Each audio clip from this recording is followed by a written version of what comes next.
Друзі, привіт! А у цьому відео я розповім вам про найкраще добриво для томатів. Воно допоможе рослині швидше вступити в період плодоношення, стимулює розвиток кореневої системи, а також цвітіння рослини. Завдяки цьому добриву покращується смак і якість плодів. Томати будуть краще поглинати магній, а також будуть рости міцними, товстими і дадуть великий врожай. Але перед тим як вносити це добриво, потрібно підготувати грядки і саму лунку, в котрі ми і будемо вносити це добриво, і його потрібно вносити саме так, як я розповім, щоб не нашкодити рослині. Лунку в грядці потрібно робити таким діаметром, щоб туди з легкістю проліз стаканчик, в якому знаходиться коренева система томатів. А глибиною потрібна бути ця лунка такою, щоб коли ми зануримо розсаду томатів у неї, рівень землі знаходився по нижнє листя на томатові. А використовувати я буду суперфосфат. Це не миттєве добриво, а пролонгованої дії. В моєму випадку суперфосфат складається із 12% азоту і має 24% фосфору. Азот в такій кількості допоможе томатові набратися сил після висаджування, наростити велике листя, але при цьому не допустить жирування та витягування рослини. А фосфор у цьому добриву повільно буде перероблюватися мікроорганізмами, котрі знаходяться у ґрунті, і також поступово буде поглинатися кореневою системою томатів, що призведе до нарощення великої кореневої системи, а з нею виросте і велика рослина.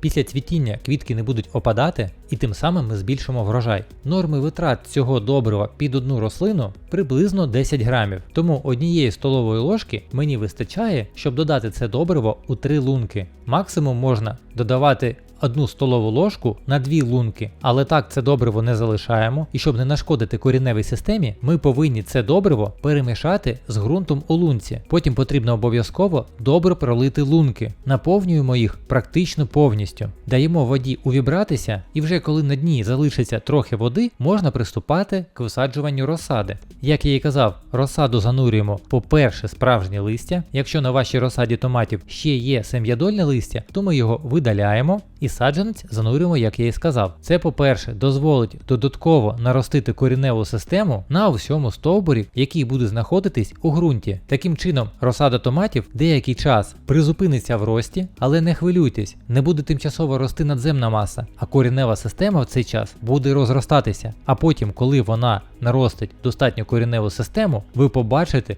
бурхливий приріст надземної зеленої маси. А також, якщо ви свою розсаду перед висаджуванням її у відкритий ґрунт або у теплицю не загартовували, не виносили під сонячні промені, то обов'язково розсаду потрібно від сонця захистити. Інакше на розсадному листі, котра росла у будинку, з'являться опіки, і це дуже сильно нашкодить рослині, вона буде дуже повільно розвиватися. Можна поставити зверху ось такі теплички із агроволокна, котрі продаються у садових магазинах. Також вони захистять вашу розсаду, якщо на вашій ділянці дуже вітряно, щоб розсада не поламалася. А також до нас йдуть зворотні заморозки, і це укриття також захистить розсаду. Так що, друзі, обов'язково внесіть це добриво під ваші томати, і врожай у цьому році вас дуже здивує. А також обов'язково підписуйтесь на мій канал, тому що я буду робити ще рідкі підживлення, і не тільки томатів. Тому, щоб не пропустити ці відео, краще підпишіться. Я вам бажаю вдалого дня і зустрінемось у наступних відео.